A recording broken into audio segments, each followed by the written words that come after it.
আসসালামু আলাইকুম প্রিয় দর্শক, আমি আমিরুল মোমিনিন মানিক আপনাদের প্রত্যেককে আমন্ত্রণ জানাচ্ছি চেঞ্জ টিভির এই লাইভ পর্যালোচনায়। প্রিয় দর্শক, আজ 23শে জুলাই 2025, এই মুহূর্তে রাত 8টা বেজে 23 মিনিট।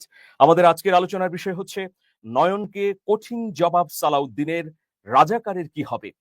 এই বিষয়ের উপর আপনাদের কোনো প্রশ্ন বা মতামত থাকলে আপনারা অবশ্যই লিখুন ইউটিউবের কমেন্ট বক্সে গিয়ে। আপনাদের মতামত আমরা জানতে চাই।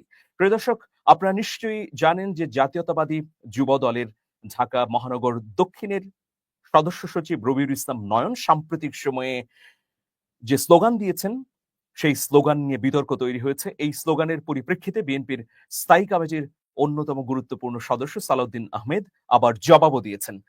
এই স্লোগান এবং জবাব নিয়ে আজকের পর্যালোচনা। এটি আসলে রাজাকার প্রসঙ্গ বা ইস্যুকে কেন্দ্র করেই। প্রিয় দর্শক, প্রথমে আমি আপনাদেরকে দেখাতে চাই, যদিও আপনারা ইতিমধ্যে এইসব ভিডিও দেখেছেন, তারপরেও আমি দেখাতে চাচ্ছি যে রবিউল ইসলাম নয়ন কি স্লোগান দিয়েছিলেন তিনি মিছিলে বা দিচ্ছেন ইদানিং কালে।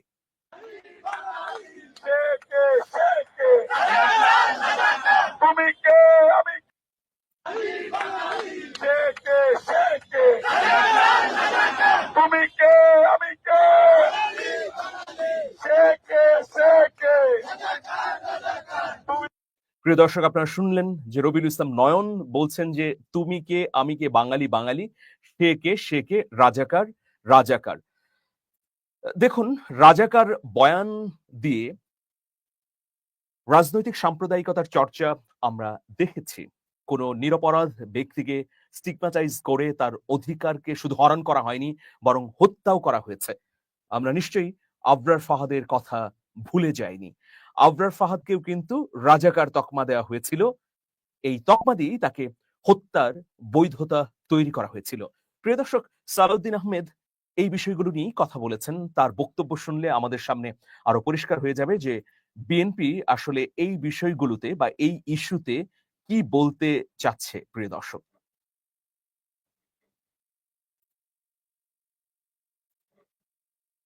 চলুন আমরা সালাউদ্দিন আহমেদের বক্তব্যটি দেখতে চাই। প্রিয় দর্শক, কারা স্বাধীনতার পক্ষে ছিল এই বিভক্তিটা আওয়ামী লীগ করেছে। কারা স্বাধীনতার পক্ষে ছিল এই বিভক্তিটা আওয়ামী লীগ করেছে।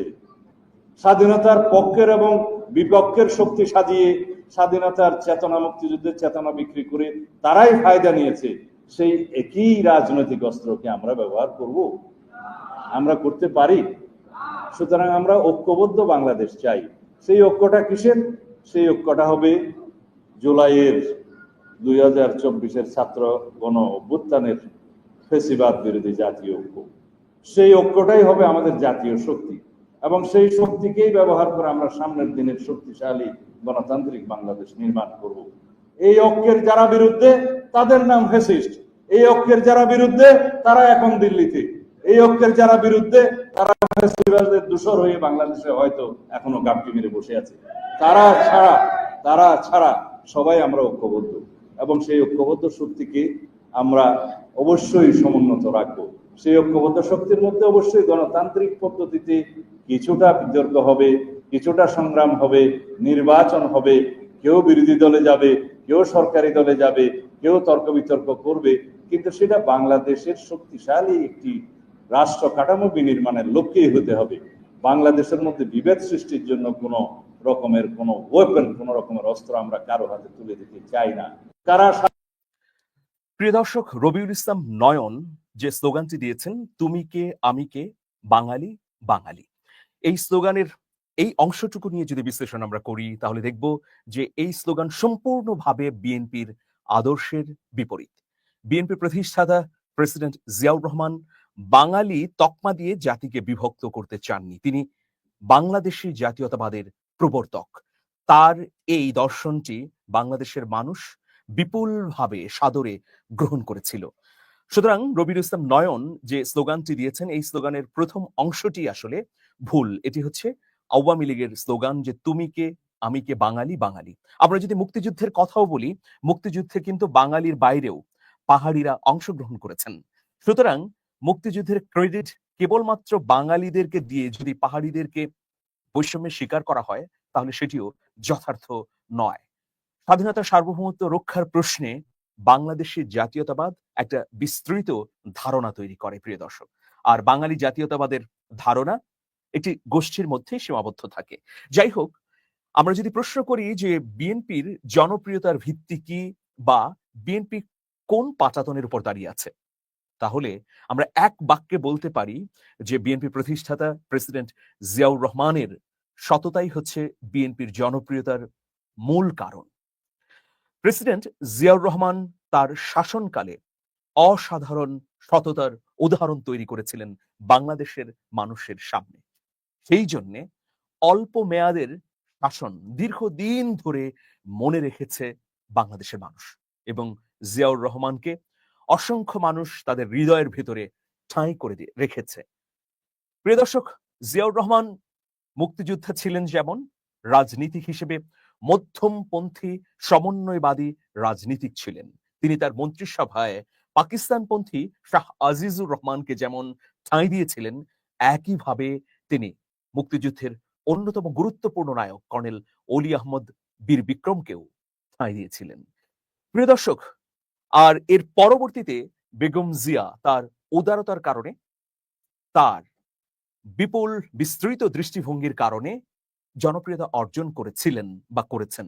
যেমন আপনারা বিএনপির ফেসবুক পেজে গেলে দেখবেন যে উপরে লেখা আছে যে দল মত দর্শন যাই হোক না কেন, আমরা সবাই বাংলাদেশী।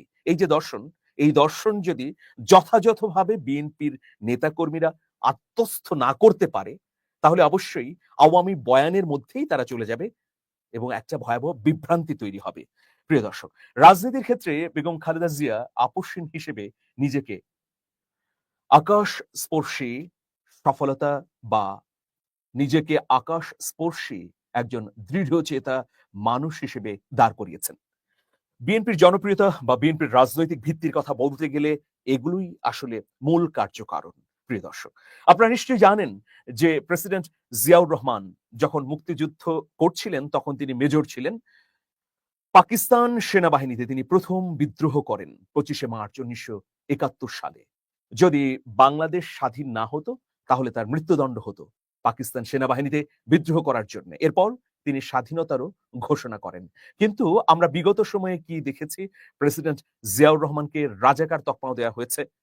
জামুকা জাতীয় মুক্তিযোদ্ধা কাউন্সিল তার বীর উত্তম খেতাবটি বাতিল করারও চেষ্টা করেছে।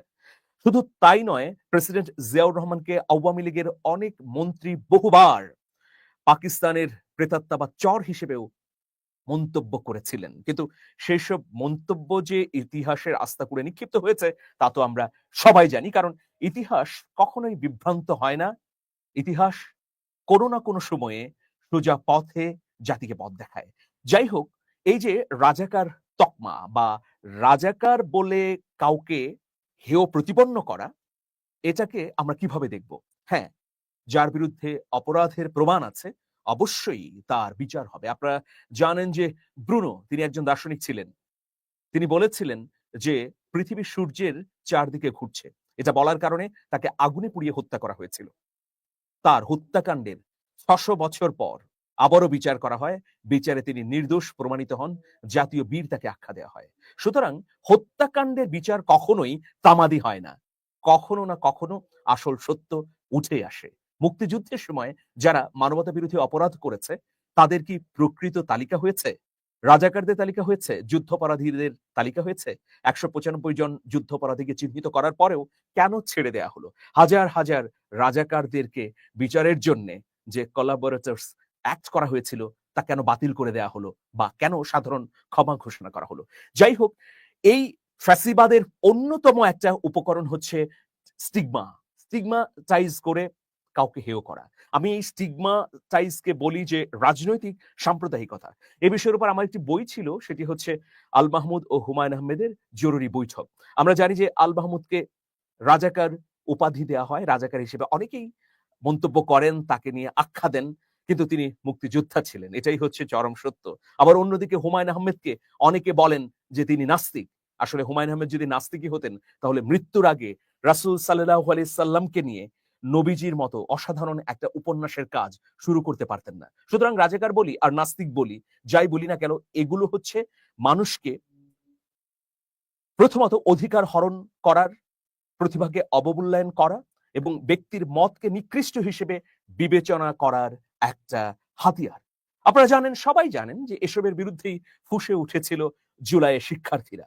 তুমি কে, আমি কে, রাজাকার রাজাকার, কে বলেছে স্বৈরাচার স্বৈরাচার, এই যে প্রহসনমূলক স্লোগান দিয়ে অপশাসনের বিরুদ্ধে পেরেক ঠুকে দিয়েছিল ছাত্রছাত্রীরা।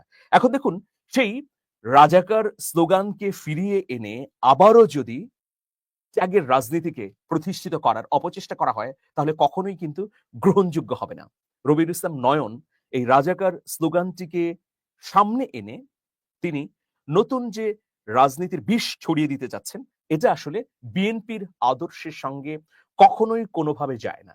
গত 16 বছরে কেবলমাত্র বিএনপি করার কারণে অসংখ্য নেতা কর্মীকে রাজাকার তকমা দেওয়া হয়েছে, বিএনপিকে রাজাকার বলা হয়েছে, বিএনপির প্রতিষ্ঠাতাকে রাজাকার বলা হয়েছে, রাজাকার পুনর্বাসনকারী বলা হয়েছে। কিন্তু কেন বলা হয়েছে? কারণ যেন তাদের বিরুদ্ধে জুলুমের একটা বৈধতা তৈরি হয়। ব্যক্তিগত একটা অভিজ্ঞতা আপনাদের সামনে আমি শেয়ার করছি। আমার বাবা একজন সম্মুখ সমরের মুক্তিযোদ্ধা। তিনি মুক্তিযুদ্ধ করেছিলেন, সরাসরি যুদ্ধ করেছিলেন। তার এক সহযোদ্ধা তিনি স্পটেই মৃত্যুবরণ করেছিলেন পাকিস্তানিদের আক্রমণের কারণে। কিন্তু বাবা আসলে ভাগ্যক্রমে বা আল্লাহর রহমতে বেঁচে গিয়েছিলেন সেই রণাঙ্গনে। আমার বাবা সরাসরি কোনো রাজনীতির সঙ্গে যুক্ত নন। তিনি দীর্ঘদিনের পুরনো সমর্থক বিএনপির। শুধুমাত্র এই কারণে অনেক সময় তার অধিকার হরণ করা হয়েছে, তাকে মুক্তিযোদ্ধা হওয়া সত্ত্বেও, সম্মুখ সমরে যুদ্ধ করা সত্ত্বেও রাজাকার তকমা দেওয়া হয়েছে। সুতরাং এখন যে বিএনপি রাজাকার তকমা পেয়ে জুলুমের শিকার হয়েছে, বা যে বিএনপিকে রাজাকার তকমা দিয়ে জুলুম করা হয়েছে, সেই জুলুমবাজদের অস্ত্রই যদি আবার বিএনপির কেউ কেউ ব্যবহার করেন, তাহলে এটা অবশ্যই গ্রহণযোগ্য হবে না। এটি বাংলাদেশের রাজনীতিতে ব্যাকফায়ার করবে, প্রিয় দর্শক। এখন দেখুন, রাজাকার সেই সময় কেন রাজাকারের তালিকা তৈরি করে আবার পিছিয়ে যাওয়া হলো, এটা কিন্তু গুরুত্বপূর্ণ একটা প্রশ্ন। আমি একটা খবরের কাগজের অংশ বিশেষ দেখাচ্ছি। এটি ইত্তেফাকের একটা স্ক্রিনশট আমি দেখাচ্ছি। সাধারণ ক্ষমা ঘোষণা, এটি ইত্তেফাকের একটা ছবি। ক্ষমাপ্রাপ্তদের উদ্দেশ্যে বঙ্গবন্ধু এবার দেশ পুনর্গঠনের শপথ নিন। তো শেখ মুজিবুর রহমান কেন ক্ষমা করে দিলেন, তার তো নিশ্চয়ই কারণ আছে, বা এটা তিনিই ভালো বলতে পারবেন। কেন তিনি মুক্তিযোদ্ধাদের পূর্ণাঙ্গ তালিকা তার মেয়াদে করতে পারেননি, কেন তিনি রাজাকারদের ক্ষমা করলেন, কেন যুদ্ধাপরাধের বিচার করলেন না। প্রিয় দর্শক, এর পেছনে ওই সময়ে যে কারণগুলোর কথা বলা হয়েছিল, সেগুলো আপনাদের সামনে দু একটা আনতে চাই।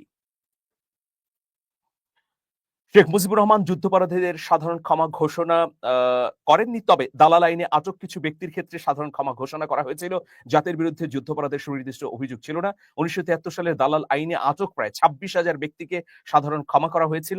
এই সাধারণ ক্ষমা ঘোষণার মাধ্যমে যুদ্ধাপরাধের যে গুরুতর অভিযোগে অভিযুক্ত ব্যক্তিরা, তারাও অনেকে ক্ষমা পেয়ে যায়। বঙ্গবন্ধু 1973 সালে ইন্টারন্যাশনাল ক্রাইমস অ্যাক্ট প্রণয়ন করেন, যার মাধ্যমে যুদ্ধাপরাধের গুরুতর অভিযোগে অভিযুক্তদের বিচারের ব্যবস্থা করা হয়। এবং প্রিয় দর্শক, আপনারা জানেন যে 195 জন পাকিস্তানি যুদ্ধাপরাধীকে চিহ্নিত করা হয়, কিন্তু পরবর্তীতে এই 195 জন যুদ্ধাপরাধীকে দেশে এনে আর বিচারের জন্য উদ্যোগ নেওয়া হয়নি। এখন শেখ মুজিবের এই সাধারণ ক্ষমা ঘোষণার পেছনে কি কারণ ছিল? কয়েকটি কারণ এখানে দেখাচ্ছে, যে রাজনৈতিক পরিস্থিতি, আঞ্চলিক শান্তি, মানবতা ও সহমর্মিতা, পাকিস্তানের নাগরিকদের নিরাপত্তা। প্রিয় দর্শক, এই ইস্যুকে সামনে এনে 54 বছর পরে যদি আবারও জাতিকে বিভক্ত শুধু নয়, নিরপরাধ মানুষকে হত্যা করা হয়, নিরপরাধ মানুষের অধিকার হরণ করা হয়, তাহলে ওই যে মুক্তিযুদ্ধের ঘোষণাপত্রে ছিল সাম্য, মানবিক মর্যাদা এবং সামাজিক ন্যায় বিচার, তা তো পুরোপুরি আসলে অস্বীকার করা হয়। সুতরাং যারা স্টিগমা দিয়ে নিরপরাধ মানুষকে হত্যা করেন বা হত্যার প্লট তৈরি করেন, তারাই কেবল এই ধরনের